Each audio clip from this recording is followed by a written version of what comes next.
ये मैंने क्या कर दिया? मेरा हस्त गुरुदेव पर उठ गया।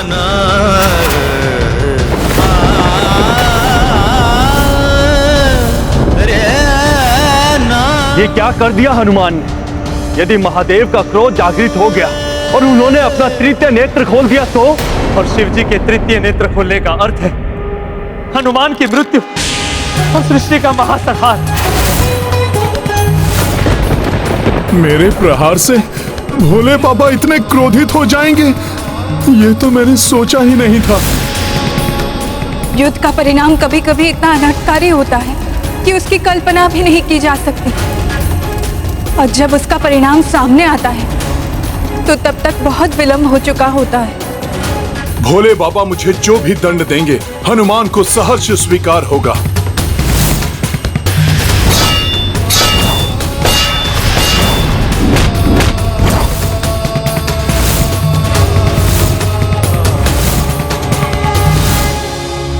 उत्तम, अति उत्तम।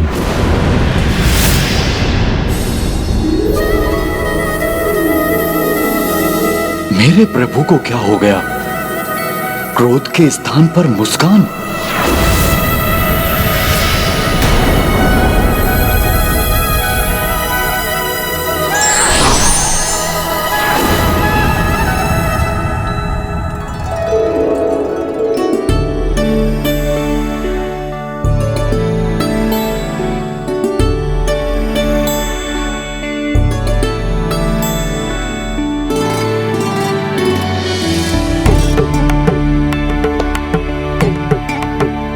अद्भुत, अद्भुत हनुमान, क्या प्रहार था! तुम्हारे इसी बल को बाहर लाने के लिए मैं बार बार कह रहा था। प्रथम बार मेरे जैसे किसी योद्धा से सामना होने का आभास हुआ है मुझे। अब गर्व है मुझे अपने शिष्य हनुमान पर। प्रसन्न हुए हम तुमसे। गुरुदेव की प्रसन्नता शिष्य को शक्ति एवं ऊर्जा से भर देती है भोले बाबा। हनुमान, जो मुझे प्रसन्न कर देता है, चाहे तप से या सदाचरण से या किसी दक्षता से, वो मेरे वरदान का अधिकारी हो जाता है। ये महादेव क्या करने जा रहे हैं? मेरे शत्रु को वरदान? अर्थात मेरी पराजय या मेरी मृत्यु? नहीं नहीं, मेरे महादेव मेरे साथ ऐसा नहीं कर सकते। कहो हनुमान, क्या वरदान चाहिए तुम्हें? एक नहीं, 2 वरदान मांग लो। एक तो अपने पिता को अपने शौर्य प्रदर्शन से प्रसन्न करने का वर, और द्वितीय गुरु से प्राप्त शिक्षा के सदुपयोग का वर। ये तो अकल्पनीय घटना घटित हुई है। प्रचंड क्रोध की ज्वाला के स्थान पर वरदान की शीतल वर्षा। अच्छा है, अनर्थ का भय टल गया, युद्ध समाप्त हो गया। किंतु स्मरण रहे, युद्ध रोकने के अतिरिक्त कोई भी अन्य वर मांग सकते हो, क्योंकि युद्ध के लिए मैं अपने भक्त के प्रति वचनबद्ध हूं।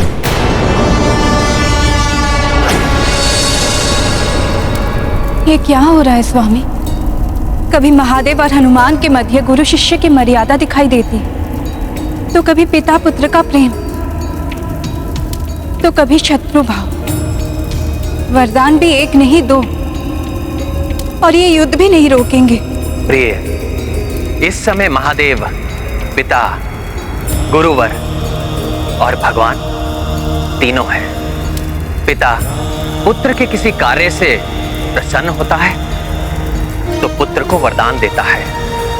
शिष्य के कार्य से प्रसन्न होने पर गुरुवर भी शिष्य को वरदान देते हैं, किंतु भगवान यदि भक्त के प्रति वचनबद्ध हैं तो वो युद्ध भी नहीं रोक सकते। मेरे समर्पण, मेरी श्रद्धा एवं मेरी भक्ति का उपहास है ये। नहीं नहीं, हनुमान को कोई अधिकार नहीं है वरदान पाने का। नहीं।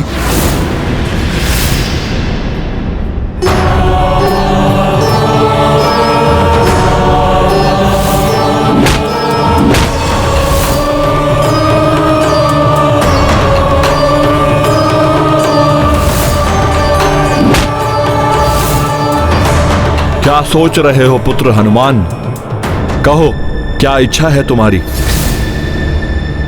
प्रभु, यदि आप सत्य में ही मुझे वरदान देना चाहते हैं तो पुष्कल को जीवित करने एवं राम काज में घायल हुए सैनिकों आदि के उपचार करने का मुझे उपाय बताइए। हनुमान, वरदान तो तुम स्वयं के लिए मांग सकते हो, फिर तुम इसे किसी अन्य के लिए व्यर्थ क्यों कर रहे हो? भोले बाबा, भक्त को यदि भगवान मिल जाएं, तो उसे और क्या चाहिए? मेरे प्रभु श्री राम मुझे मिल गए, और जो श्री राम का हो जाता है उसकी चिंता तो स्वयं श्री राम ही करते हैं। इसलिए यदि आपके वरदान से किसी अन्य का भला हो जाए, आहत को जीवन दान मिल जाए और पिता को पुत्र मिल जाए, तभी वरदान की सार्थकता होगी। परोपकार, विनम्रता और निस्वार्थ भावना, इन्हीं गुणों ने तो तुम्हें श्रेष्ठ भक्त बनाया है हनुमान। यदि यही तुम्हारी प्रथम कामना है तो इसका उपाय साधारण ही है, जो तुम स्वयं भी जानते हो। स्मरण करो, लक्ष्मण जब शक्ति प्रहार से अचेत हुए थे, उन्हें कैसे सचेत किया था तुमने? संजीवनी बूटी। हाँ हनुमान, पुष्कल एवं सैनिक संजीवनी बूटी से सचेत हो जाएंगे, किंतु उसके लिए तुम्हें द्रोणागिरी से संजीवनी बूटी लानी होगी। ये तो सब किया हुआ व्यर्थ हो जाएगा। धन्यवाद भोले बाबा इस मार्गदर्शन के लिए। अब द्वितीय वरदान। आप मुझे द्वितीय वरदान के रूप में वचन दीजिए कि जब तक मैं संजीवनी बूटी लेकर यहाँ वापस लौटकर इन सबको सचेत न कर दूं, तब तक आप पुष्कल एवं सभी घायलों की रक्षा करेंगे। प्रभु, ये मेरे प्रति अन्याय है। आप युद्ध करते करते वरदान कैसे देने लगे? न्याय अन्याय की परिभाषा में ना ही पड़े तो उचित होगा। इतना जान लें कि ये कोई शांति समझौता नहीं है। आपके प्रति वचनबद्ध हूं मैं। युद्ध चलता रहेगा, इसलिए आप हस्तक्षेप ना करें। किंतु महादेव, आप उसे वरदान कैसे दे सकते हैं जो आपके समक्ष आपका शत्रु बनकर खड़ा है? हनुमान मेरे शत्रु नहीं हैं, और ना ही इनकी ये राम सेना।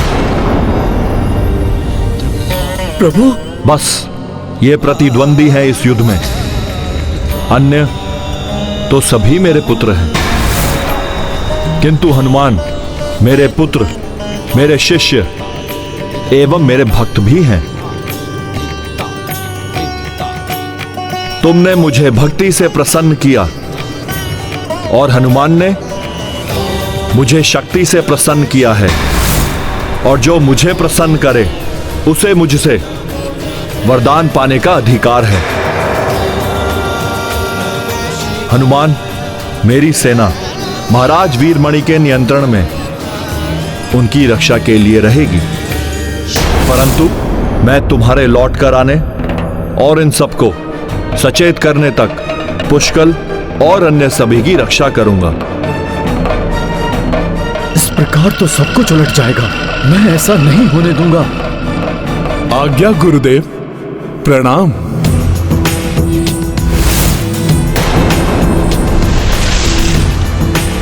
जय श्री राम। ये धर्म की, हनुमान की प्रथम विजय। माता पार्वती भी प्रसन्न हो गई होंगी। पुत्र हनुमान, तुम्हारी माता के दिए हुए संस्कारों ने ही तुम्हें गर्व करने योग्य बनाया है। मुझे पुत्र हनुमान पर पूर्ण विश्वास है। वो किसी को कोई हानि नहीं पहुंचने देंगे। वो सबको सचेत एवं स्वस्थ कर देंगे। ये शांति कुछ ही समय के लिए है। महादेव ने पूर्णतः युद्ध नहीं रोका है। जैसे ही हनुमान सबको स्वस्थ कर देंगे, महादेव पुनः महाराज वीरमणि के पक्ष में खड़े हो जाएंगे। मैंने महादेव को बुलाया और महादेव? नहीं नहीं नहीं। तुम्हारे बुलाने से क्या होता है? अपने पुत्र के पक्ष में खड़े हैं वो, तुम्हारी रक्षा करने आए और अब तुम्हारे विरुद्ध ही खड़े हो गए। मैंने ही उन्हें चतुराई से अपने साथ मिला लिया। अब मेरी सेना, मेरे योद्धा पुनः उठ खड़े होंगे और तुम देखते रह जाओगे। हनुमान, मैं तुम्हें तुम्हारी चतुराई में सफल नहीं होने दूंगा। तुम जब तक लौट कर आओगे तब तक मैं तुम्हारे इन मूर्छित योद्धाओं के देह को ही मिटा दूंगा। हनुमान, मैं तुम्हारे लौट कर आने और इन सबको सचेत करने तक मेरी सेना महाराज वीरमणि के नियंत्रण में उनकी रक्षा के लिए रहेगी। नंदी, वीरभद्र, शिवगणों, मेरे प्रभु महादेव भले ही राम सेना के पक्ष में खड़े हैं, किंतु आप सभी को मेरे महादेव ने मेरे नियंत्रण में रहने का निर्देश दिया है। अतः आप सभी को मेरी आज्ञा का पालन करना होगा। क्या करना चाहते हैं आप? नंदी, मैं चाहता हूं कि आप अपने खुरों से राम सेना के योद्धाओं के मूर्छित पड़े देह को छत विछत कर दें और वीरभद्र उनकी देह को इतने भागों में विभक्त कर दें कि उनमें जीवन ही शेष न रह जाए।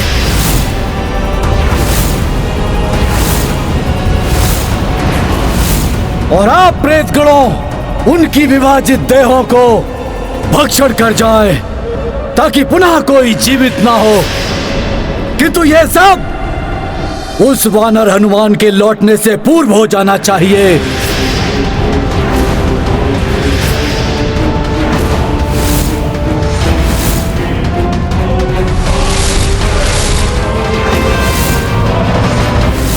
अपने अहंकार में डूबकर वीरमणि ये कैसी मूर्खता करने जा रहे हैं? आपकी मति तो स्थिर है। इन अचेत सैनिकों पर आक्रमण करने का अर्थ है अपने प्रभु से युद्ध करना, जो कदापि नहीं हो सकता। उन्हीं महादेव भगवान ने आप सभी को मेरी आज्ञा का पालन करने का निर्देश दिया है। नंदी, आपसे अवश्य सुनने में कोई त्रुटि हुई है। प्रभु ने आपको और हमें सबकी सुरक्षा का निर्देश दिया है और अचेत या मृतकों पर आक्रमण करने की कोई आवश्यकता नहीं है। हिंसक पशु भी मृत या अचेत प्राणी पर आक्रमण नहीं किया करते। हम भगवान की सेना के योद्धा हैं। निहत्थे, अचेत एवं निर्बलों पर हम आक्रमण नहीं करते। उचित है, उचित है। आप सब आक्रमण नहीं करेंगे तो मैं आक्रमण करूंगा। मेरी रक्षा का वचन देने के कारण महादेव मुझे रोक नहीं पाएंगे और वो मेरा कोई अहित नहीं करेंगे। नंदी,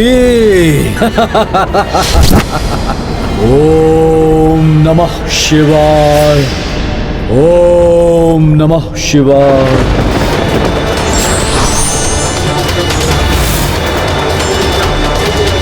हनुमान के लौटने से पूर्व भी मैं इन्हें अग्नि में भस्म कर दूंगा। कुछ नहीं मिलेगा हनुमान को।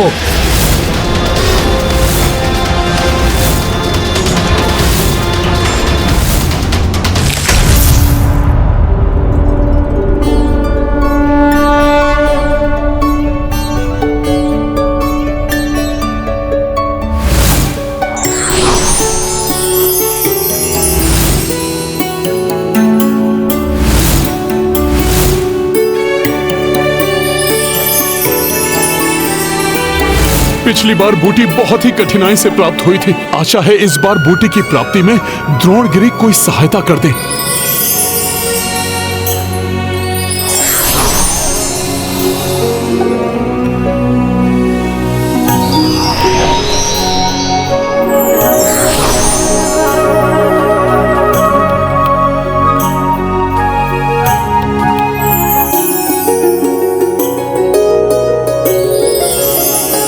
आपने स्वयं ही मुझे संजीवनी बूटी प्रदान कर दी। आपको बहुत बहुत धन्यवाद द्रोणगिरि पर्वत।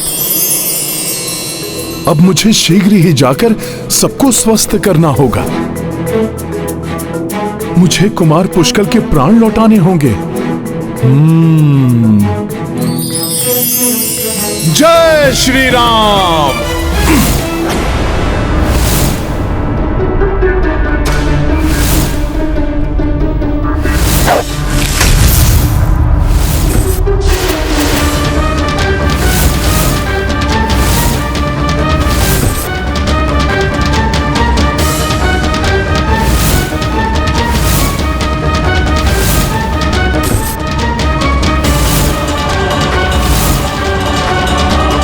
आग्नेयास्त्र का संधान कर रहे हैं वीरमणि। कदाचित शत्रुता के भाव ने वीरमणि को ये भुला दिया कि जिन्हें भस्म करने वो जा रहे हैं, उनकी रक्षा करने के लिए प्रभु महादेव खड़े हैं।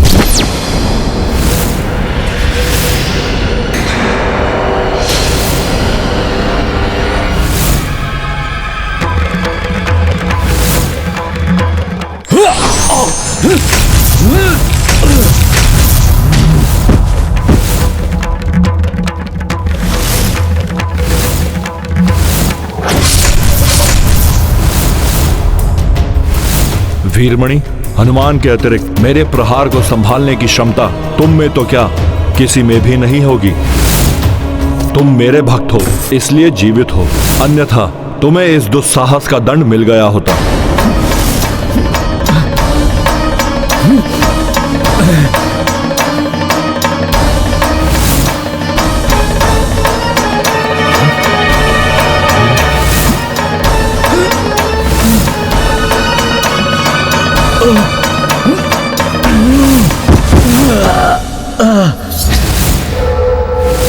इस धृष्टता के दंड स्वरूप तुम तब तक खड़े नहीं हो पाओगे जब तक हनुमान लौटकर अपना कार्य पूर्ण नहीं कर लेते। पवन तनय संजीवन लाए, पुष्कल प्राण पुनः लौटाए। देखि भरत हर्षित आभारा, रघुकुल संकट हनुमत टारा। तत्पश्चात सेना उपचारी, उत्साह सब मह संचारी। देव देवी सबहु हर्षाए, माँ गौरी आशीष बरसाए। महाबली हनुमत की रुचिकर लीला राम भगत की। जय जय जय रघुनंदन राम, जय जय जय महाबली हनुमान। जय जय जय रघुनंदन राम, जय जय जय महाबली हनुमान। आपको शत शत नमन भोले बाबा।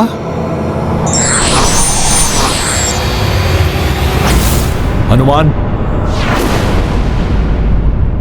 आभार प्रकट करने की आवश्यकता नहीं है। अब युद्ध करो, वरदान पूर्ण हो गया है। किंतु भोले बाबा। हनुमान,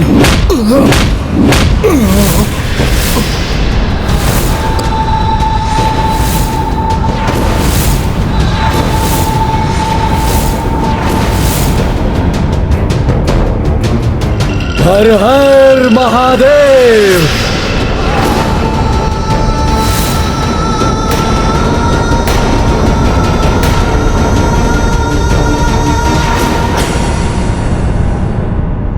क्षमा प्रभु, आप सर्वशक्तिमान भगवान हैं। मैं भले ही आपका अंश हूं, किंतु हूं तो मैं वानर ही। अब आपसे और युद्ध करने की ना तो मुझ में क्षमता है और ना ही मैं इस युद्ध से इस सृष्टि को पुनः प्रताड़ित होते देखना चाहता हूं।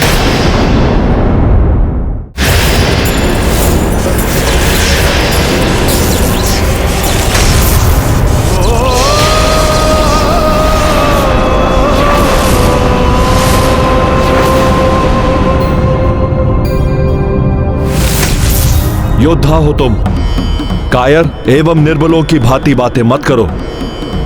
यह तुम्हें भी ज्ञात है कि युद्ध के अतिरिक्त कोई अन्य विकल्प नहीं है।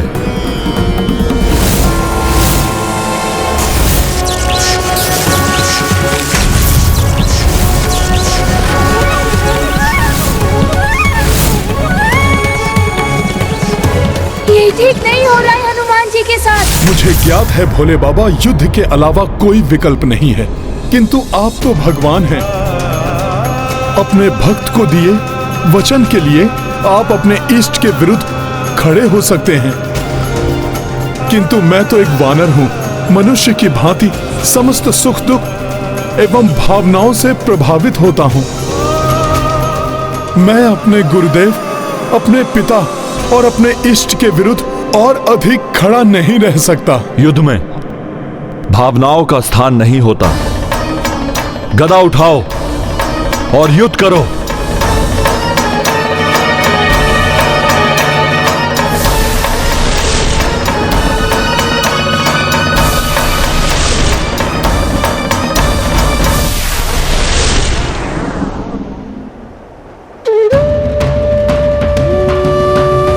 पहले भी आपके विरुद्ध मैंने शस्त्र उठाकर बहुत बड़ी भूल की थी। अब भले ही मेरे प्राण चले जाएं, किंतु मैं अब आपके विरुद्ध शस्त्र नहीं उठाऊंगा।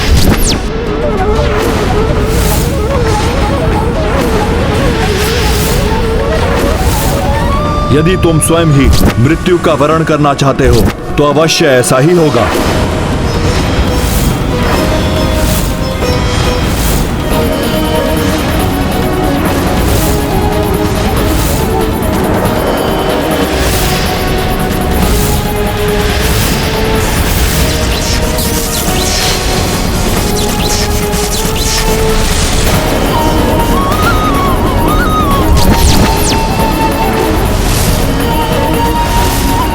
हनुमान जी को कुछ नहीं होने दूंगा मैं। यदि इसके लिए मुझे शिव जी पर ब्रह्मास्त्र का भी प्रयोग करना पड़े तो करूंगा मैं।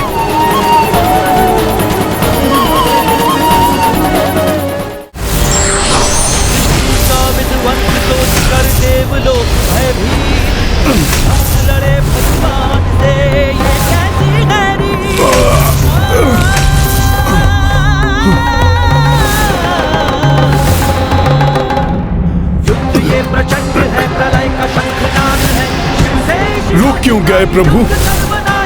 आपके वार को आशीर्वाद समझकर मैं उसका सामना करूंगा, किंतु प्राण रहते मैं पीछे नहीं हटूंगा।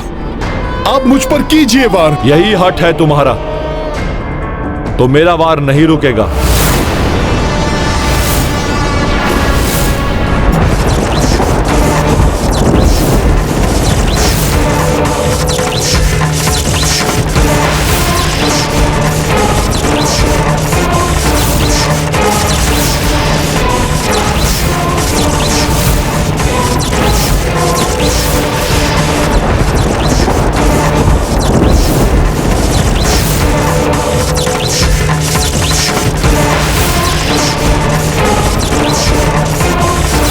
महादेव के प्रहार का ना तो उत्तर दे रहे हैं और ना ही प्रतिरोध कर रहे हैं। फिर भी महादेव निरंतर वार किए ही जा रहे हैं। मैं राम सेना का सेनापति शत्रुघ्न ये और नहीं होने दूंगा। तुम समझ गए हो कि युद्ध के अतिरिक्त कोई और विकल्प नहीं है। उचित है, खड़े हो जाओ और युद्ध करो।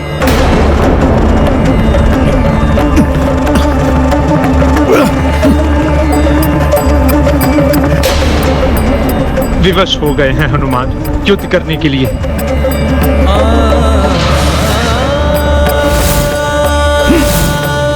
ये हनुमान जी कहां जा रहे हैं? प्रभु, अब आप प्रहार कीजिए। अब आपके प्रहार से किसी को कोई क्षति नहीं पहुंचेगी। पर्वत शिलाएं उस प्रभाव को रोक लेंगी। तुम अब भी वार का उत्तर नहीं दोगे? प्रभु, सूर्य को दीपक से नहीं जलाया जा सकता। कुछ बूंदें सागर में बाढ़ नहीं ला सकती। आप एक विशाल वृक्ष हैं तो मैं एक तृण मात्र हूं। एक तृण वृक्ष का क्या अहित कर सकता है? उचित है, पराजय स्वीकार कर लो और समाप्त करो युद्ध को। मेरी पराजय मेरे प्रभु की पराजय होगी। प्रभु भक्ति मुझे ऐसा नहीं करने देगी। सृष्टि का विध्वंस सोच कर देवलोक भयभीत, लड़े भगवान से, ये कैसी गैरी। तो अब इस युद्ध को मैं ही समाप्त करता हूं। महादेव अपने त्रिशूल में महाशक्ति का आह्वान कर रहे हैं। प्राणघातक हो सकती है ये। संसार के संकट मोचन महासंकट, कहीं हनुमान के प्राण। हनुमान जी का कोई अहित नहीं होना चाहिए।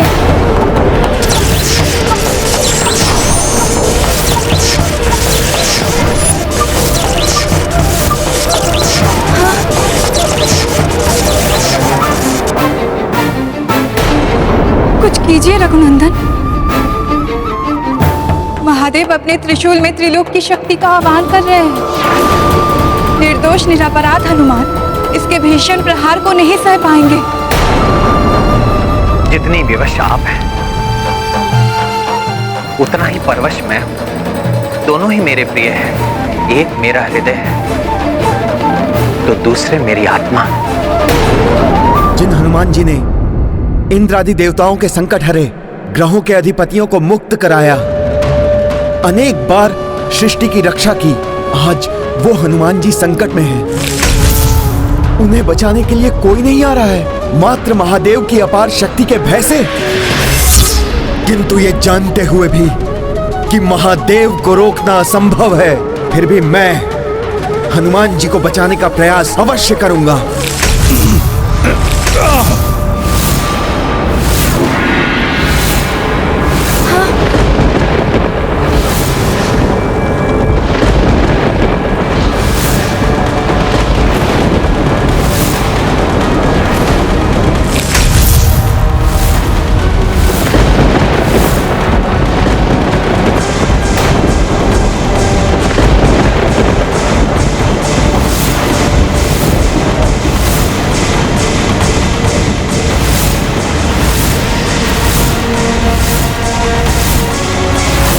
प्रकृति में विचलन, आकाश में उठते मेघों के बवंडर, ये तो ब्रह्मास्त्र के आह्वान के संकेत हैं।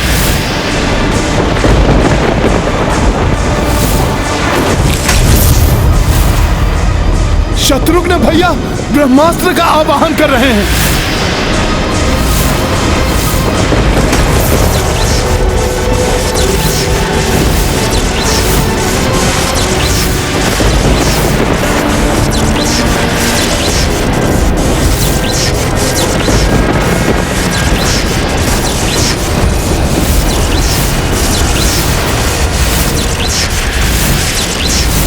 शत्रुघ्न भैया, ये आपने क्या किया? आपको ब्रह्मास्त्र का आवाहन नहीं करना चाहिए था। ब्रह्मास्त्र, वो भी महादेव के विरुद्ध? एक महाशक्ति के विरुद्ध दूसरी महाशक्ति। विनाश और मात्र विनाश ही होना था इस युद्ध का परिणाम। और ये विनाश देखते रहेंगे हम सब मूक दर्शक बने। शत्रुघ्न भैया, आप ऐसा मत कीजिए। आप ब्रह्मास्त्र को रोक लीजिए। ब्रह्मास्त्र से मात्र भीषण विनाश ही होगा। भैया, मिट जाएगा ये संसार। होने दीजिए विनाश, मिट जाने दीजिए संसार को। ऐसे संसार का क्या अर्थ है जहां आप जैसे भक्त शिरोमणि के अंत के लिए एक अन्य भक्त हट किए हुए है। एक भगवान अपने निरपराध पुत्र के, एक गुरुदेव अपने निर्दोष शिष्य के प्राण लेने के लिए तत्पर है। ऐसे संसार का मिट जाना ही उचित है। शत्रुघ्न भैया, आवेश में आकर बहुत बड़ी भूल कर बैठेंगे आप, जिसकी भरपाई कभी भी संभव नहीं हो पाएगी। आप मेरी विनती सुनिए भैया, आप ब्रह्मास्त्र मत चलाइए। जैसे भगवान शिव को नहीं रोका जा सकता, उसी प्रकार शत्रुघ्न को भी नहीं रोका जा सकता।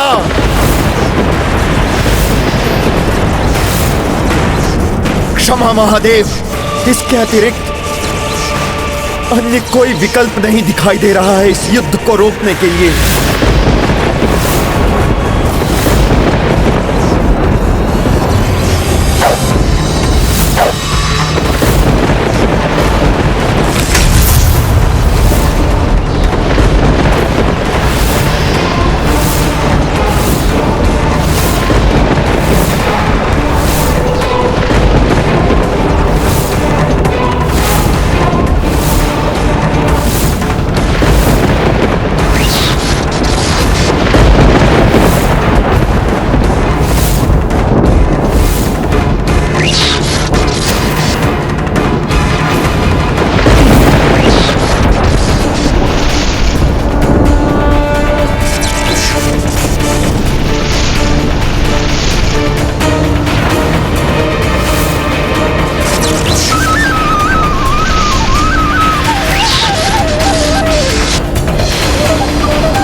ब्रह्मास्त्र रूपी महासंकट का सामना कैसे करेंगे संकट मोचन हनुमान?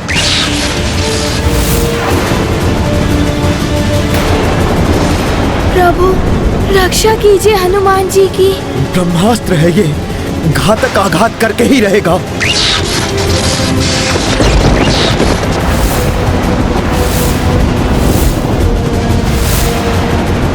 कैसी व्यवस्था है, ब्रह्मास्त्र होने पर भी मैं इसे रोक नहीं सकता।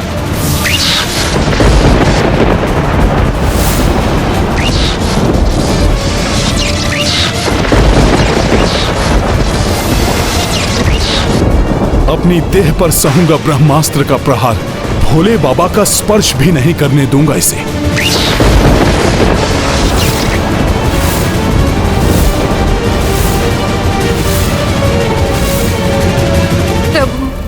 ये कैसी परीक्षा है हनुमान की?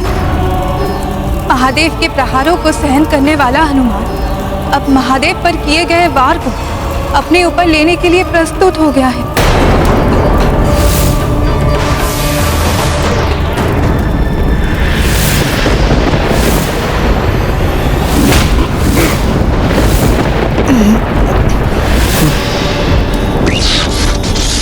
भोले बाबा मुझे हटाकर अपने ऊपर क्यों ले रहे हैं ब्रह्मास्त्र का भीषण प्रहार?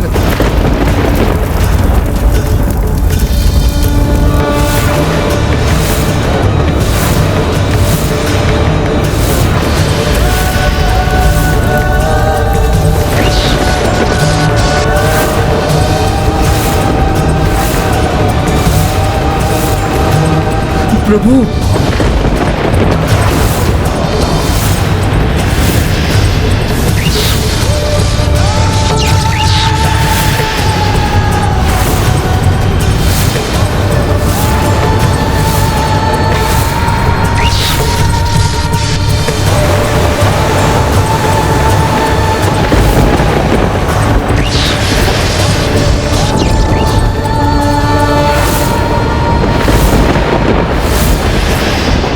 अपने मुख में धारण कर हनुमान ने महादेव के पाशुपतास्त्र की शक्ति को भी शांत कर दिया,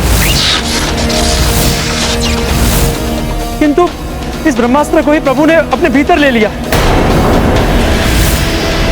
हलाहल को अपने कंठ में समाने वाले नीलकंठ महादेव इस ब्रह्मास्त्र की शक्ति को भी संभाल सकेंगे, जिसका महाविनाशक महाविस्फोट किसी भी क्षण होने वाला है।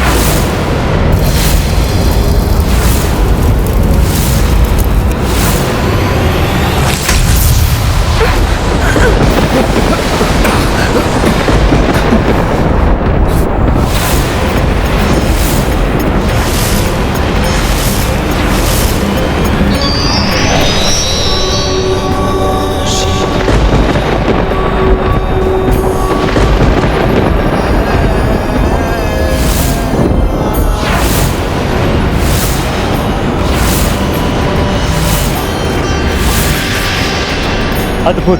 प्रभु महादेव ने नटराज रूप धारण कर ब्रह्मास्त्र के प्रभाव को भी सह लिया। जय जय महादेव, जय जय शिव शंकर, जय जय नटराज।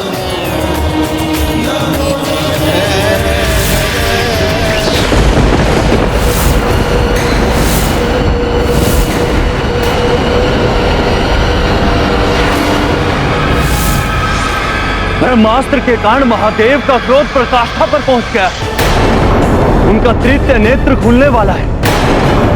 महादेव का तीसरा नेत्र खुल गया तो महाविनाश होगा, फिर ना ये यज्ञ रहेगा और ना ही ये जग। ये तो प्रलय हो जाएगी, सर्वत्र विनाश हो जाएगा, कोई भी शेष नहीं रहेगा। किंतु मैं प्रभु के प्रकोप को कैसे शांत करूं? ये कैसा अनर्थ कर दिया मैंने? संपूर्ण सृष्टि को संकट में डाल दिया मैंने। अब तो संसार की रक्षा का केवल एक ही उपाय है, किसी भी प्रकार से महादेव की क्रोधाग्नि शांत हो।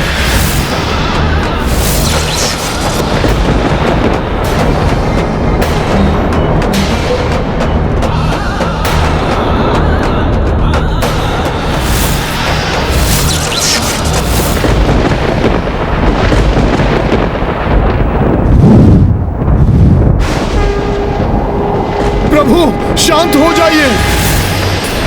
आपका तीसरा नेत्र खुल गया तो असमय प्रलय हो जाएगी।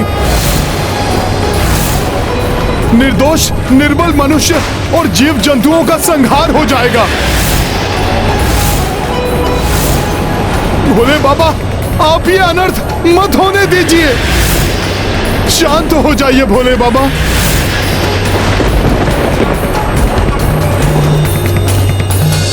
क्षमा दया निधान, मुझे क्षमा कर दीजिए, क्षमा कर दीजिए भोलेनाथ।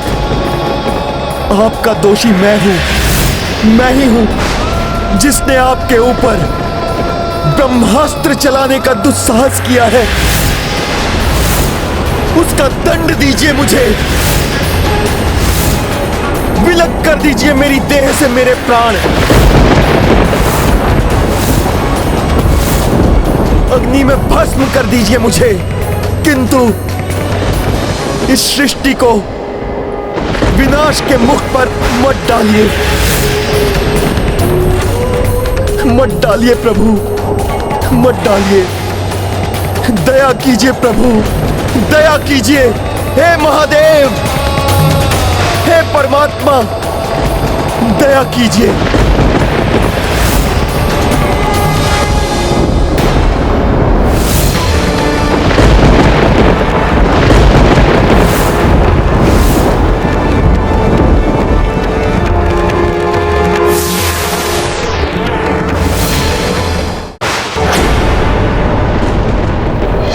कर्पूरगौरं करुणावतारं संसारसारं भुजगेन्द्रहारम्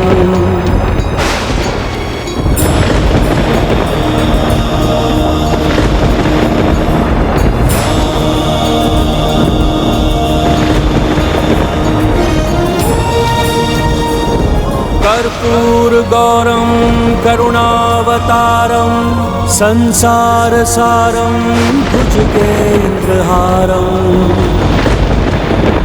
सदा वसन्तं हृदयारविन्दे भवं भवानी सहितं नमामि।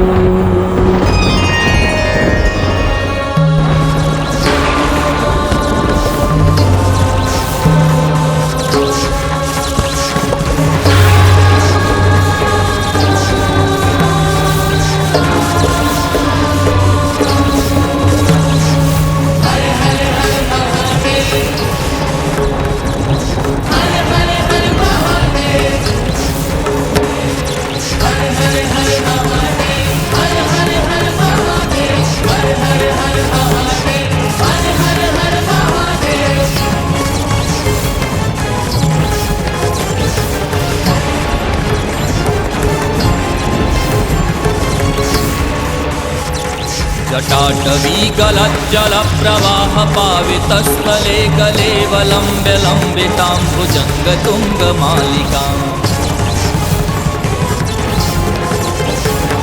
जटाटवीगलज्जलप्रवाह पावितस्थले कलेवलम्ब्य लम्बितां भुजङ्गतुङ्गमालिकां टमट्टमट्टमट्टमन्निनादमट्टमर्वयं चकार चण्डताण्डवं तनोतु नः शिवः शिवम्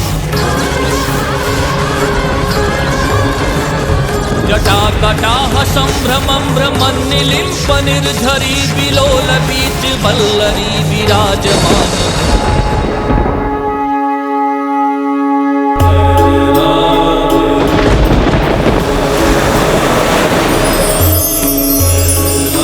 प्रभु श्री राम, आपने स्वयं यहाँ आकर मुझे धन्य कर दिया। धन्य तो मैं हुआ हूं आपके दर्शन पाकर।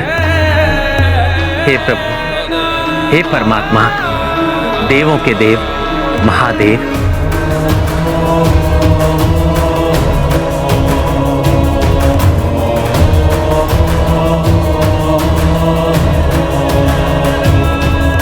रघुवंशी राम को देखकर महादेव का क्रोध शांत कैसे हो गया?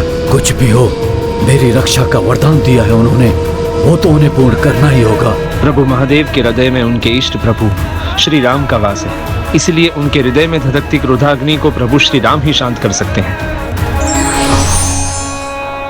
आपका आदेश हो तो मैं अभी ये युद्ध रोकता हूं मेरे प्रभु, मेरे इष्ट। नहीं नहीं प्रभु, आप ये कैसे कर सकते हैं? ये युद्ध रुक नहीं सकता प्रभु, नहीं रुक सकता। आपके इष्ट का आगमन हुआ तो आप मेरी रक्षा नहीं करेंगे प्रभु? भक्त से अधिक महत्व देंगे अपने इष्ट को? तो प्रभु मेरी ये भक्ति निष्फल हो गई, व्यर्थ हो गई मेरी भक्ति प्रभु। आपकी भक्ति व्यर्थ नहीं हुई महाराज वीरमणि, मैं तो आपके ही साथ था, अब भी हूं।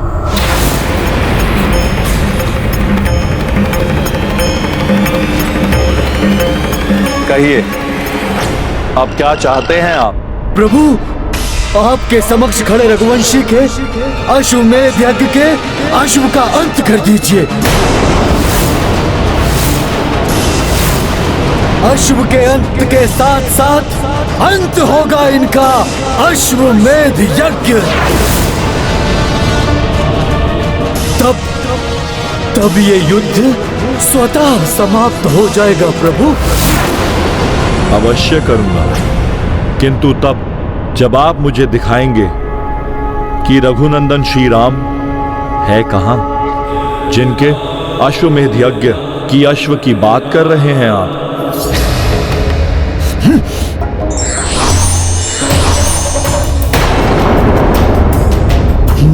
ये तो स्वयं महादेव हैं, किंतु प्रभु महादेव तो वहां थे।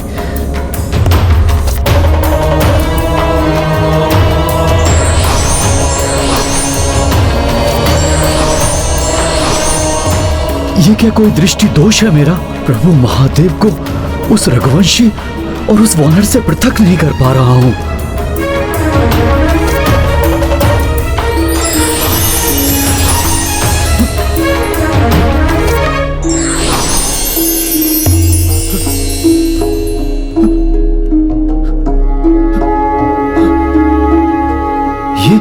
ये कैसे संभव है?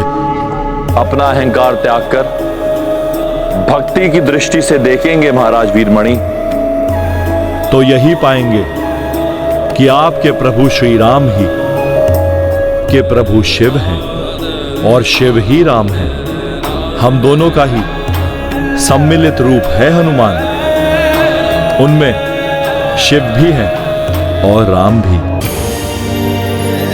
अब कहिए, अपने किस रूप से युद्ध करूं मैं? अपना अहंकार त्याग कर भक्ति की दृष्टि से देखेंगे महाराज वीरमणि, तो यही पाएंगे कि आपके प्रभु श्री राम ही के प्रभु शिव हैं और शिव ही राम हैं। हम दोनों का ही सम्मिलित रूप है हनुमान। अब कहो, अपने किस रूप से युद्ध करूं मैं?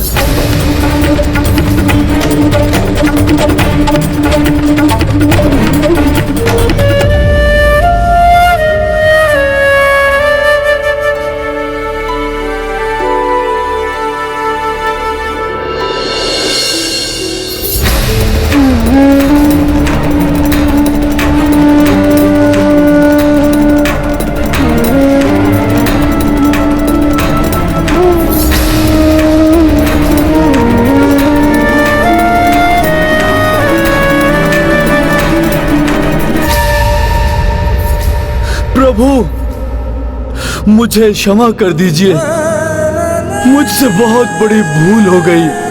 मैं प्रभु शिव जी को प्रभु श्री राम से पृथक समझने की भूल कर बैठा। प्रभु, मैं महामूर्ख हूं। मैं अपने आप को महान भक्त समझता था प्रभु, किंतु जो भक्त प्रभु श्री राम को आपसे महादेव से पृथक समझे, वो भक्त नहीं है प्रभु, वो तो मूर्खता का प्रतीक है, प्रभु। उठिए महाराज वीरमणि।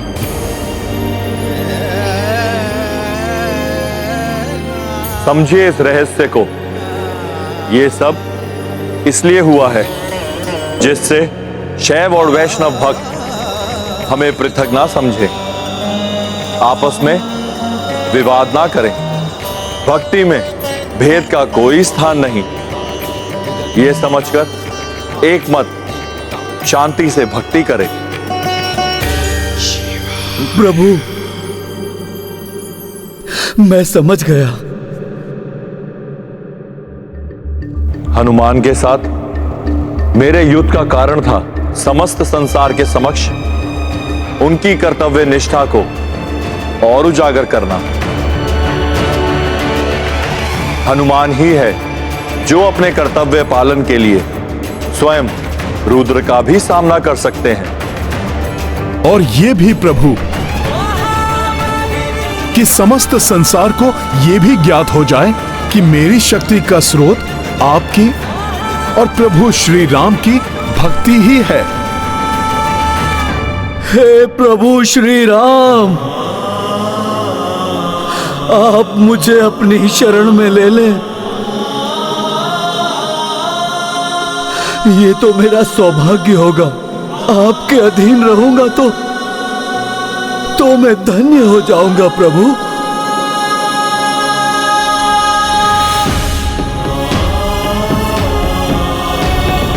प्रभु श्री राम, हे प्रभु श्री राम, क्या आप मुझे अपने अधीन स्वीकार करेंगे प्रभु? उठिए राजन। प्रभु, आपको मेरे अधीन रहकर नहीं, अपितु मेरे साथ मिलकर कार्य करना है महाराज वीरमणि। और आप जैसे महादेव भक्त का साथ पाकर तो मैं धन्य रहूंगा। प्रभु, रघुवंशी प्रभु श्री राम की जय, देवों के देव महादेव की जय, संकट मोचन हनुमान की जय।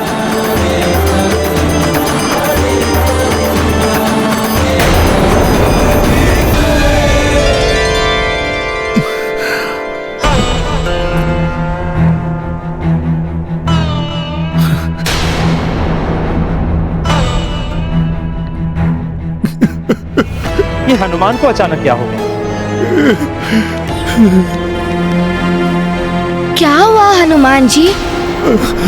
आप विलाप क्यों कर रहे हैं?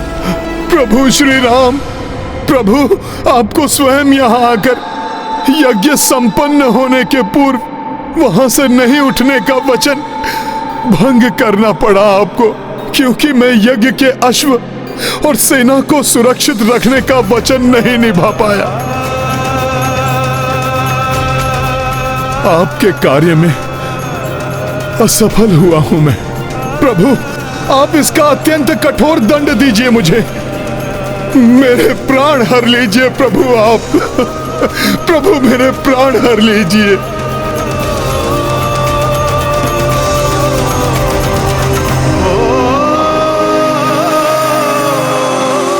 हनुमान,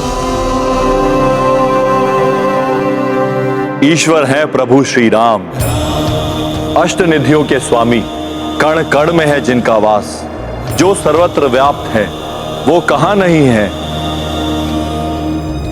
अर्थात प्रभु श्री राम तो अब भी यज्ञ स्थल पर स्थित हैं। जो यहां है वो छाया राम है। इसका अर्थ ये स्वयं मेरे प्रभु नहीं, अभी तो उनकी छाया है। हाँ हनुमान, ये तुम्हारे प्रभु की प्रति छाया है। अपने वचन के प्रति प्रतिबद्ध दृढ़ता से उसे निभाने वाले श्री राम को तो उनके इसी गुण के लिए संसार सदैव स्मरण करेगा।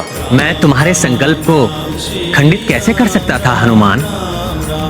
यदि मैं स्वयं यहाँ आ जाता तो तुम अपने कार्य में असफल हो जाते। प्रभु, अपने भक्त की पीड़ा को आप अपनी पीड़ा समझते हैं, इसीलिए कहीं आप मुझे मेरी पीड़ा से मुक्त कराने के लिए, भक्त को उसके अपराध बोध से मुक्त कराने के लिए असत्य तो नहीं कह रहे हैं ना मेरे प्रभु? अपने नेत्र बंद कर अपने अंतर चक्षुओं से स्वयं देख लो हनुमान।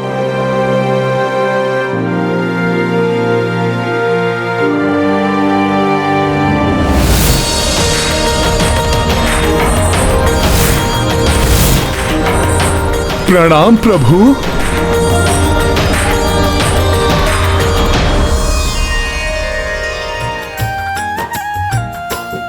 सिया राम राम जय राम राम, सिया राम राम जय राम राम, सिया राम राम जय राम राम,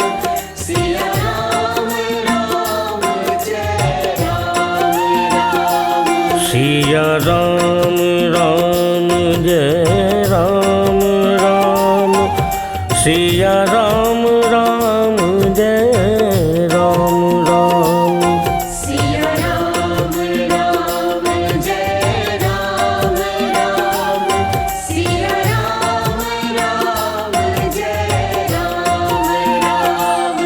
सिया राम राम जय राम राम, सिया राम राम जय राम राम, सिया राम राम जय राम राम, सिया राम राम जय राम राम।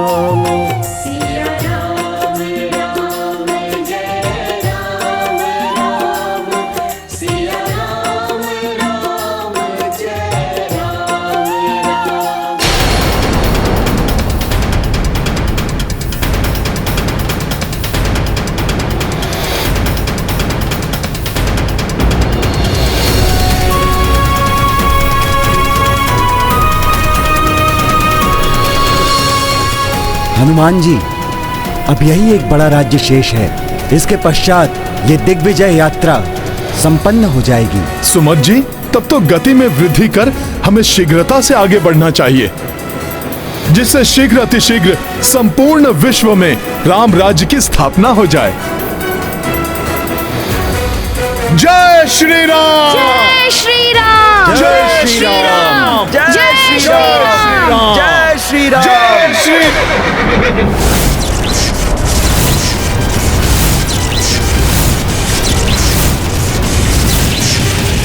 अश्व को बांधने का दुस्साहस किसने किया?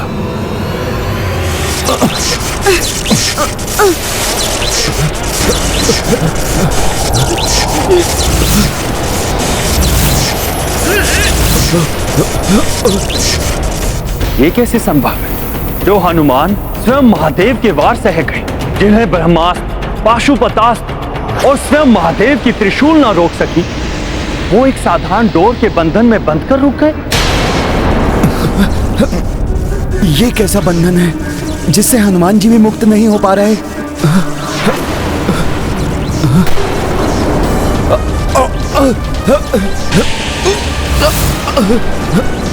हमारे साथ समस्त सेना भी बंदी बनी हुई है। किसका कृत्य है ये?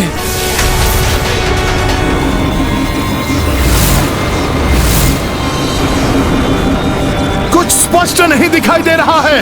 यह भी ज्ञात नहीं हो पा रहा है कि इस फांस का स्रोत कौन है। अब ये धूल की आंधी कैसे उत्पन्न हो रही है? यह आंधी नहीं है कुमार पुष्कल, यह धूल किसी राजा और उनकी सेना के आगमन के कारण उत्पन्न हुई है।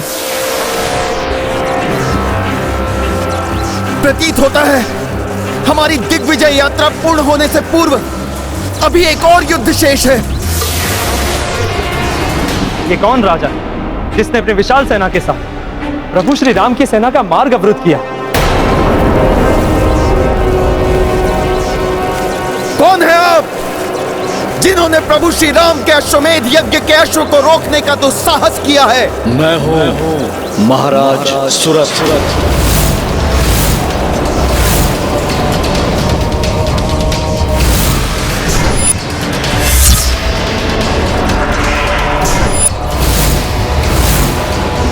मैंने ही बंदी बनाया है आप सभी को।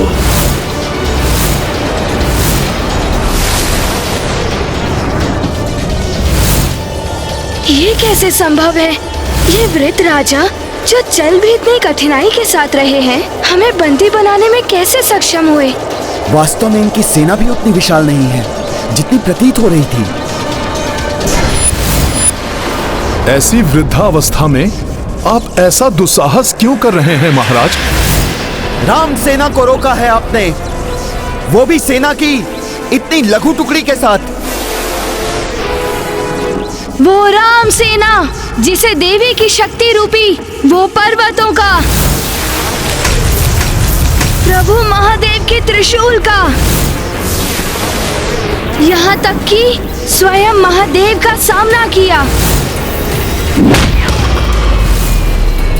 इस जगत में सबसे शक्तिशाली योद्धा हनुमान जी के साथ अनेक शूरवीरों से परिपूर्ण अत्यंत प्रतापी सेना है ये। इस सेना से युद्ध करेंगे आप? तुम भूल रहे हो बालक, जिस महाप्रतापी सेना का बखान कर रहे हो तुम, इस समय महापराक्रमी महावीर हनुमान सहित तुम्हारी पूरी सेना मेरे बंधन में है। ये आपकी शक्ति नहीं हो सकती, अवश्य किसी माया का प्रयोग कर रहे हैं आप। ये माया नहीं है बालक, ये शक्ति ही है। वही शक्ति जो आपकी पहचान है महाबली हनुमान, प्रभु श्री राम की भक्ति की शक्ति। जय श्री राम। अर्थात एक राम भक्त होकर आपने दूसरे राम भक्त को राम नाम की शक्ति से ही बंदी बना लिया। ऐसा क्यों किया आपने? आप सभी राम सेवकों को मैंने जो कष्ट दिया है उसके लिए मैं क्षमा प्रार्थी हूँ, किंतु विवश हूँ मैं। महाराज, कैसी विवशता? आप मुझे बताइए, संभव है प्रभु की दया से मैं आपकी कोई सहायता कर सकूं? मेरा ये जीवन ही मेरी विवशता है, जिसे सहस्त्रों वर्षों पूर्व से मैंने प्रभु श्री राम को समर्पित कर रखा है। तब से जब पृथ्वी पर प्रभु श्री राम का जन्म भी नहीं हुआ था। अत्यंत कठिन है आपके इस कथन पर विश्वास करना। हाँ महाराज, एक साधारण मनुष्य इतना दीर्घायु कैसे हो सकता है? मैं बताता हूँ। अनेकों सदियों पूर्व जब मैं राजा बना था तो कर्म कांड यज्ञादि में व्यस्त रहने वाले दूसरे राजाओं के विपरीत मेरा पूरा जीवन काल प्रभु श्री राम की भक्ति और पूजा में लीन रहता था। कदाचित इसीलिए एक दिवस स्वयं यमराज मेरी परीक्षा लेने आ पहुंचे। जय श्री राम। राम श्री राम, राम श्री राम, राम राम राम, राम श्री राम, राम श्री राम, राम राम राम, राम श्री राम, राम श्री राम, राम श्री राम, राम श्री राम। राजन, आप अपनी राम भक्ति में अपने सभी कर्मकांड कैसे भूल सकते हैं, जो मनुष्य को अपने इंद्र पद और उससे भी ऊपर ब्रह्मा जी के स्थान तक पहुंचा सकते हैं? और आप कैसे राजा हैं जो मात्र राम भक्ति में डूबे हुए हैं? क्षमा करें मुनिवर, किंतु मुझे आपके मुनि होने पर संदेह है। कैसे मुनि हैं आप जो राम भक्ति के मर्म को नहीं जानते? ये भी नहीं जानते कि छिन जाता है इंद्र पद, कल्पांत में ब्रह्मा जी भी दूसरे हो जाते हैं, किंतु जिसके साथ राम भक्ति है उसका कभी पद नहीं छिनता। राम भक्त सदैव प्रभु चरणों में सदगति प्राप्त करता है। इसलिए मेरे लिए राम भक्ति सर्वोच्च थी, है और सदैव रहेगी।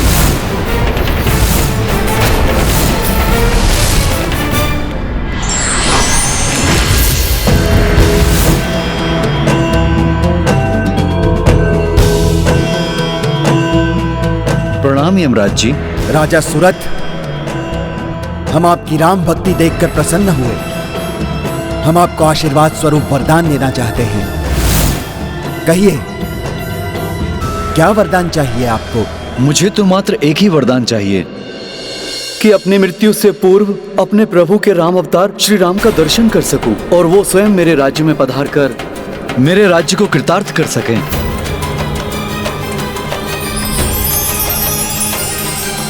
तथास्तु। तब से आज तक सहस्त्रों वर्षों से प्रभु श्री राम के दर्शन की लालसा में मैं अपनी इस देह के बोझ को ढो रहा हूं। प्रतिदिन इसी आशा के साथ दिवस प्रारंभ करता हूं कि आज प्रभु के दर्शन पाकर मृत्यु को प्राप्त करूंगा, किंतु ऐसा नहीं हुआ।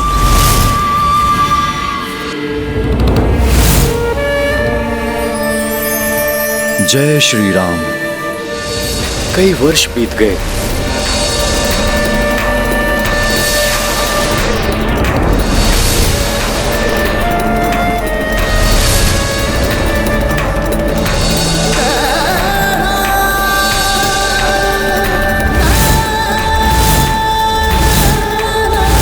कदाचित मेरी भक्ति में ही कोई कमी रह गई है। किंतु हमें बंदी बनाकर राम काज में बाधा डालना ये तो अनुचित है महाराज। अनुचित है तो भी अब मैं कुछ करने में असमर्थ हूँ। अब ये राम नाम का बंधन तो प्रभु श्री राम के स्पर्श से ही खुलेगा। प्रभु श्री राम को यहाँ आना ही होगा और राम भक्त हनुमान आप बुलाएंगे उन्हें यहाँ। प्रतीक्षा करते करते क्लांत हो गया हूँ मैं। वृद्ध देह को ढोने का कष्ट आप नहीं समझेंगे महाबली हनुमान। असहनीय हो गया है अब ये कष्ट। शीघ्र इससे मुक्त होना चाहता हूँ। हे महानतम राम भक्त हनुमान, इस तुच्छ राम भक्त की सहायता कीजिए। आप ही मेरे वरदान को मेरा अभिशाप बनने से रोक सकते हैं। जो यहाँ है वो छाया राम है। हाँ हनुमान, ये तुम्हारे प्रभु की प्रति छाया है।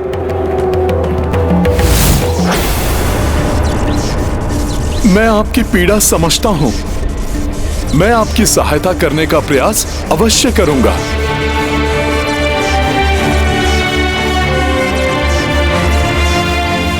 हे प्रभु, भक्तों के दुख और पीड़ा को समझने वाले, हे अष्ट सिद्धियों के स्वामी और नव निधियों के ज्ञाता, यदि पूर्व के समान बिना यज्ञ में विघ्न डाले, यदि संभव है तो अपने इस भक्त को अपने दर्शन सुख प्रदान करें प्रभु।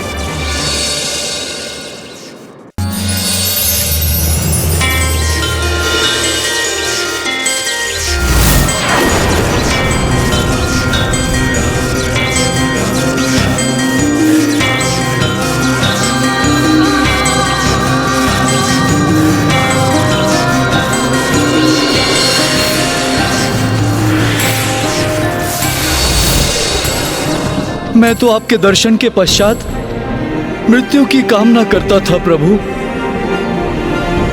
ये युवावस्था कैसे प्राप्त हो गई? प्रभु के दर्शन पाकर तो मूर्छित में भी प्राण आ जाते हैं राजन। फिर आपके प्राणों को कोई क्षति कैसे पहुंच सकती थी भला? आप जैसे भक्त के बिना राम राज्य कैसे संभव है राजन? राम राज्य के प्रचार के लिए अभी आपको और जीवित रहना है।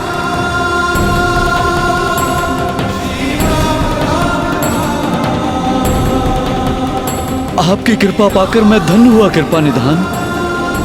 आपकी अधीनता सदैव के लिए स्वीकार है मुझे। सिया राम राम जय राम राम, सिया राम राम जय राम राम, सिया राम राम जय राम राम, सिया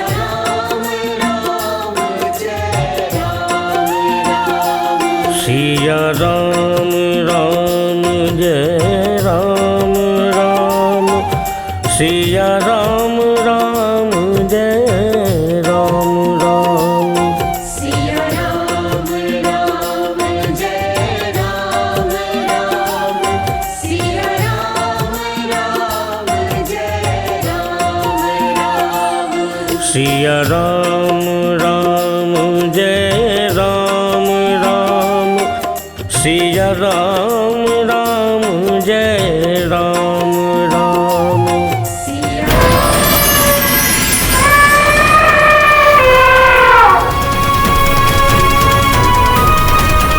पुत्र राम, प्रथम दिग्विजय यात्रा पूर्ण होने को है। भ्राता लक्ष्मण, भरत, यज्ञ पूर्ण आहुति एवं हनुमान सहित सेना के स्वागत के समस्त प्रबंध शीघ्र कीजिए। स्वामी, हनुमान एवं उनके साथ अन्य योद्धाओं और सेना ने राम काज को पूर्ण करने का संकल्प पूर्ण कर ही लिया। हाँ देवेश्वरी, प्रभु श्री राम के इस प्रथम अश्वमेध यज्ञ में हनुमान के पराक्रम के कारण सभी प्रमुख भूपतियों ने तो श्री राम की अधीनतम स्वीकार की। उनके साथ दिव्य शक्तियों में भी प्रभु श्री राम की प्रभुता स्थापित हुई। अर्थात स्वामी, यज्ञ की पूर्ण आहुति के साथ राम राज्य की स्थापना के पश्चात मुझे आशा है कि अब राम राज्य की शांति को भंग करने वाला कोई और शेष नहीं होगा। जब तक निकुंभ जीवित है, राक्षसी सोच कभी अपनी पराजय स्वीकार नहीं करेगी। जय श्री राम, जय श्री राम, जय श्री राम, जय श्री राम। हनुमान जी सबको लेकर आ गए भैया।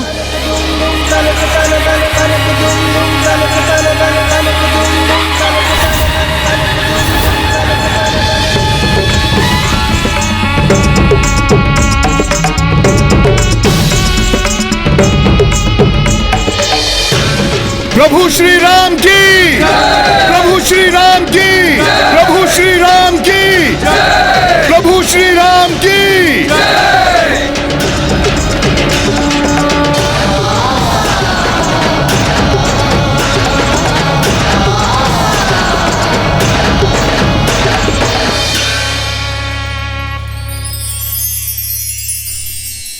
प्रभु, हम सबके स्वप्नों का राज्य, धर्म और मर्यादा का राज्य, राम राज्य स्थापित हो गया। श्री राम राज्य की, श्री रामचंद्र की, श्री राम राज्य की। सिया राम राम जय राम राम, सिया राम राम जय राम राम, सिया राम राम जय राम राम, सिया राम राम जय राम राम, सिया राम राम जय राम राम, सिया राम राम जय राम राम, सिया राम राम जय राम राम, सिया राम राम जय राम राम, सिया राम राम जय राम राम, सिया राम राम जय राम राम, सिया राम राम जय राम राम, सिया राम राम जय राम राम, सिया राम राम जय राम राम, सिया राम राम जय राम राम, सिया राम राम जय राम राम, सिया राम राम जय राम राम, सिया राम राम जय राम राम।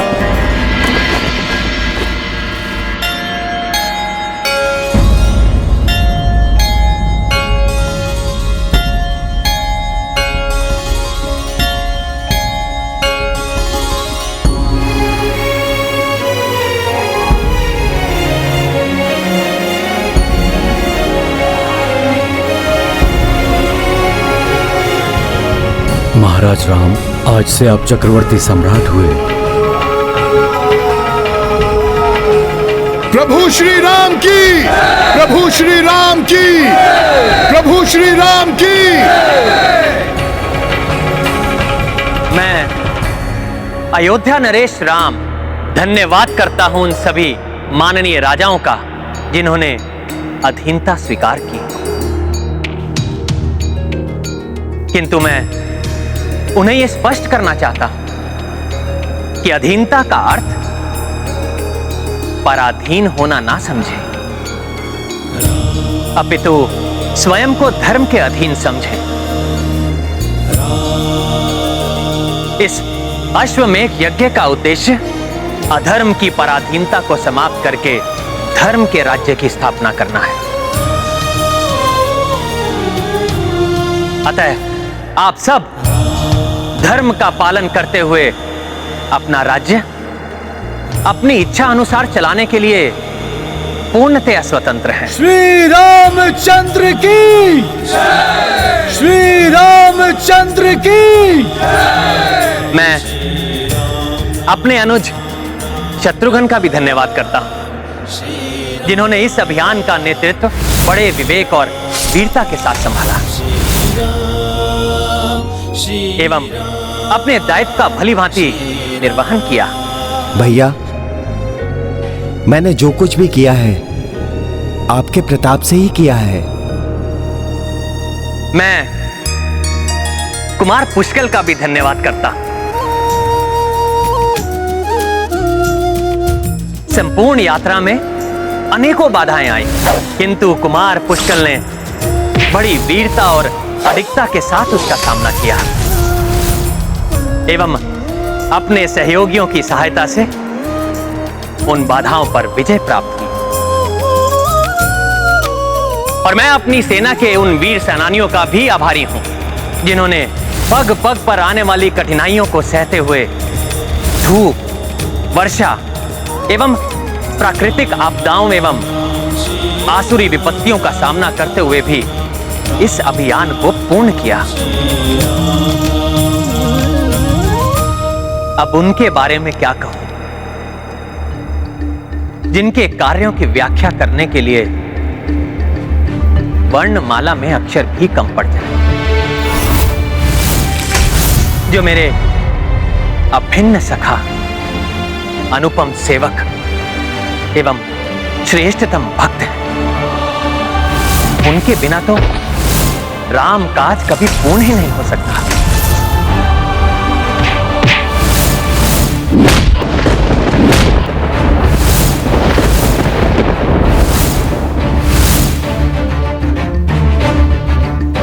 सत्य कहूं तो उनके बिना मैं भी पूर्ण नहीं हो सकता। राम बिना हनुमान अधूरे, हनुमान बिना श्री राम। मेरे परम प्रिय मित्र केसरी नंदन आंजनेय हनुमान, आंजनेय हनुमान।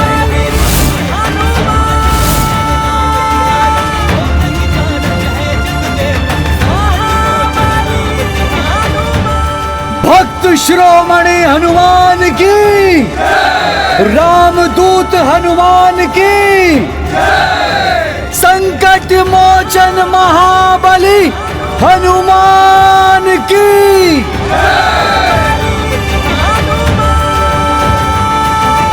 प्रभु, इस तुच्छ सेवक का इतना मान। प्रभु, सत्य तो यह है कि हनुमान की संपूर्ण शक्ति आप ही की भक्ति है। हनुमान का बल है आपका राम नाम, हनुमान के प्राण है आपका श्री विग्रह, जिसका मेरे हृदय में वास है, जिसने बड़ी से बड़ी आपदाओं का सामना करके भी मेरे प्राणों की रक्षा की। प्रभु, राम से ही तो हनुमान है। जहां राम नाम नहीं वहां हनुमान भी नहीं।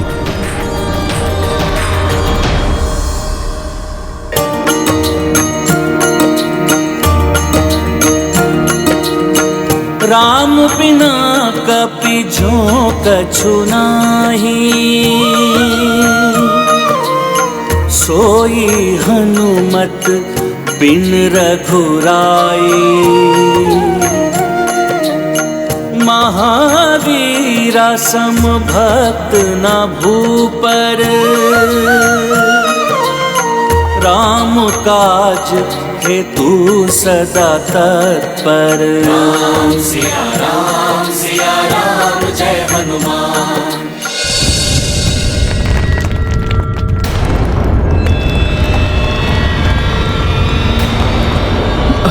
ये क्या हो रहा है?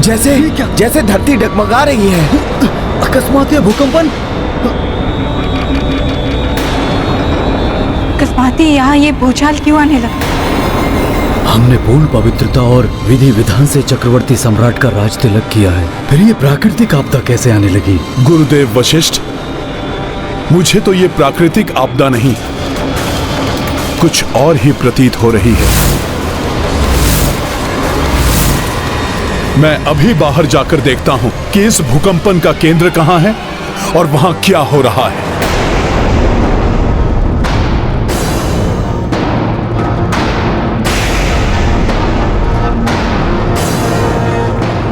जय श्री राम।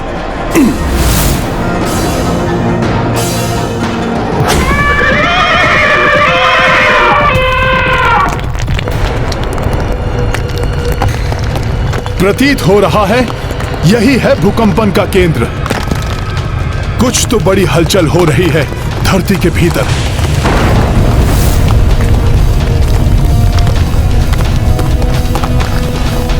क्या हुआ हनुमान जी? क्या है यहाँ?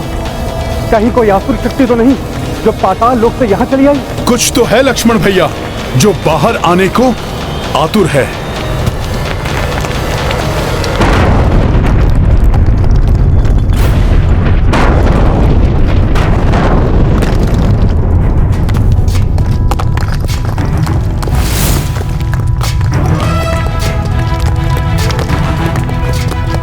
कौन हो तुम? यहां आने का दुस्साहस कैसे किया तुमने? प्रभु श्री राम।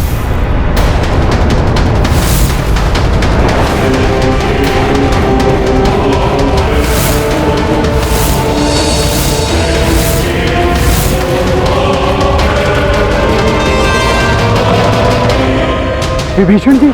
विभीषण जी, आपको इस प्रकार यहाँ आने की क्या आवश्यकता पड़ गई? हे संकट मोचन, हे महाबली, मुझे शीघ्र प्रभु श्री राम के पास ले चलिए।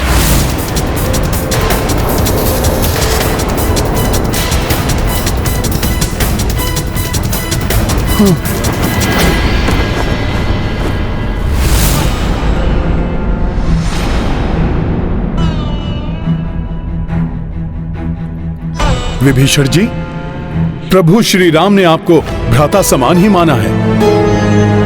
आप प्रभु के श्रेष्ठ भक्त भी हैं, फिर आपको प्रभु से कैसा संकोच? विभीषण जी, आपकी जो भी दुविधा है शीश उठाकर निसंकोच कहिए। जो राजा अपनी प्रजा को संकट में छोड़कर चला आया हो, उसका शीश कैसे उठ सकता है?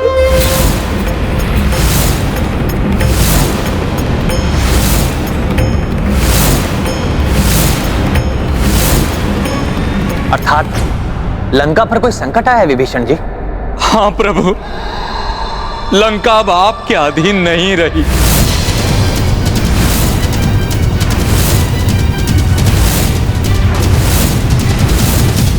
अब वहां धर्म का नहीं, पाप का पुनः राज्य शुरू हो गया है। ये कैसे हुआ? क्या हुआ? स्पष्ट बताइए विभीषण जी। प्रभु, कुंभकर्ण के पुत्र निकुंभ ने राज्य हथिया लिया है और मुझे। निकुंभ ने? हाँ हनुमान, और मुझे कायरों की भांति वहां से पलायन करके यहाँ। परिस्थिति को भांपकर यदि कोई राजा दूसरे राजा से सहायता मांगता है तो उसे कायर नहीं, बुद्धिमान कहते हैं। कम सामर्थ्य होकर भी वहीं रहकर सामना करने वाला मूर्ख तो होता ही है, और उसकी मूर्खता के कारण वो अपने और अपनी प्रजा दोनों के प्राण संकट में डाल लेता है। किंतु निकुंभ ये कैसे कर सकता है? उसे तो हनुमान जी ने युद्ध में मार दिया था और अंतरिक्ष की अतल गहराइयों में फेंक दिया था। निकुंभ को वरदान प्राप्त है कि वो किसी भी प्रकार मृत्यु को प्राप्त नहीं हो सकता। जब तक उसका शीश उसके धड़ से विलग ना हो जाए तब तक वो बार बार अधिशक्तिशाली बनकर सामने आएगा। उसकी माता ने भी उसकी सहायता की।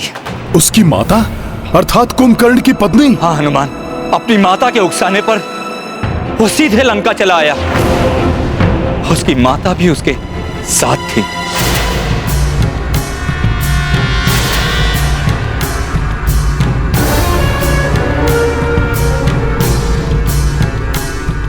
भाभी श्री,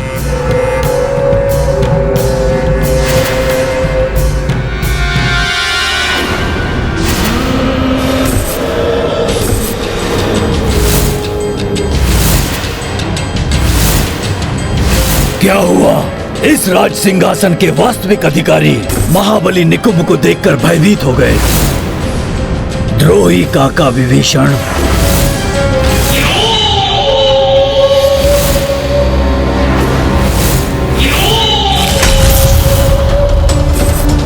निकुंभ, तुम्हारा यह दुस्साहस! सैनिकों, बंदी बना लो इसे।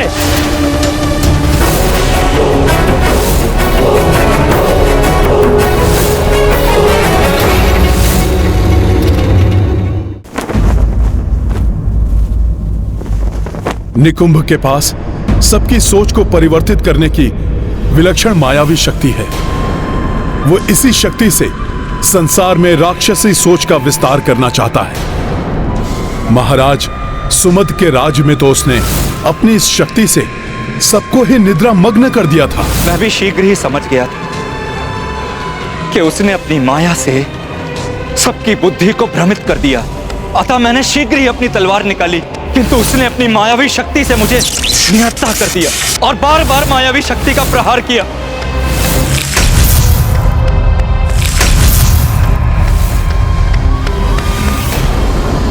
देखा माता, ये मुकुट भी जानता है कि कौन है इसे धारण करने योग्य, इसलिए ये स्वयं ही मेरे पास चला आया। पाप का विस्तार हो, अधर्म की जय हो।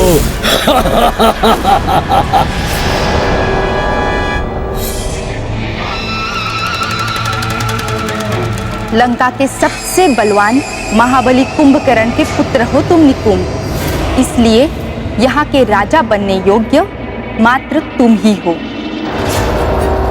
विभीषण जैसा कुलघाती नहीं।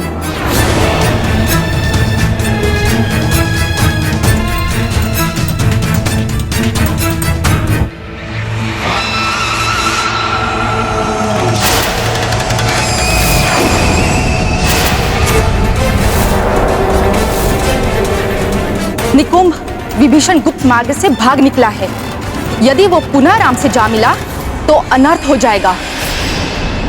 मैं तो आपकी शरण में सुरक्षित हूं प्रभु, किंतु लंका में निकुंभ न जाने क्या क्या मेरी परिवार और प्रजा पर अत्याचार करेगा।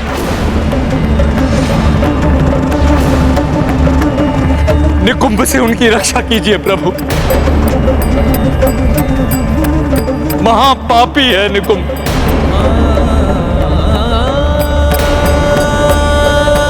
विभीषण जी, प्रभु श्री राम की शरण में आने वाले का सदैव ही कल्याण होता है। प्रभु उस पापी को दंड अवश्य ही देंगे। आप चिंता ना करें विभीषण जी, मैं स्वयं अपने भ्राताओं के साथ और हनुमान को साथ लेकर आपके साथ लंका चलूंगा और आपको आपका राज्य वापस दिलवाऊंगा।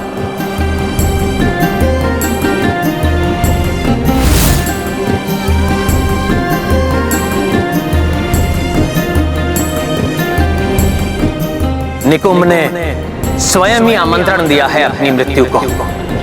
लंका में आकर, लंका में आकर, लंका में आकर।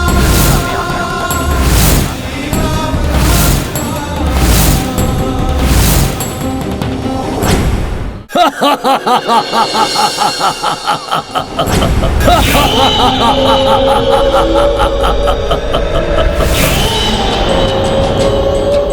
राक्षसों की थी और सदैव रहेगी। राक्षसों का संहारक राम हमारा शत्रु है। उसकी अधीनता हम कैसे स्वीकार कर सकते हैं? कभी नहीं।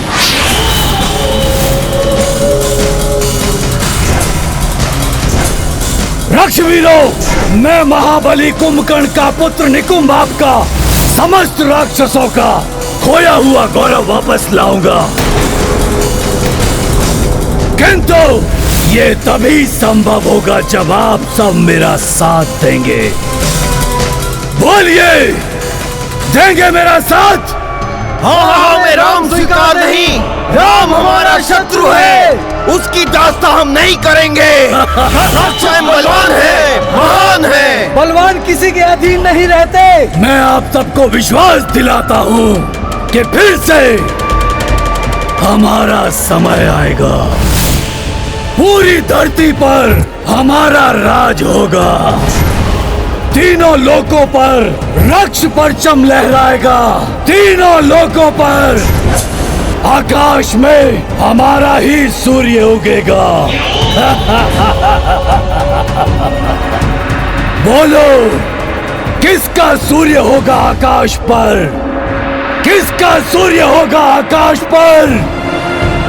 ये क्या अकस्मात ये अंधकार?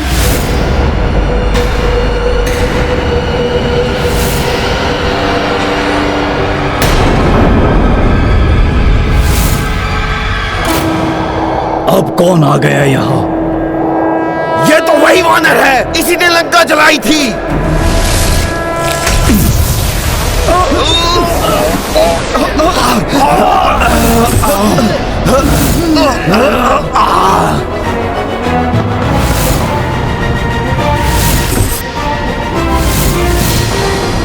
हनुमान,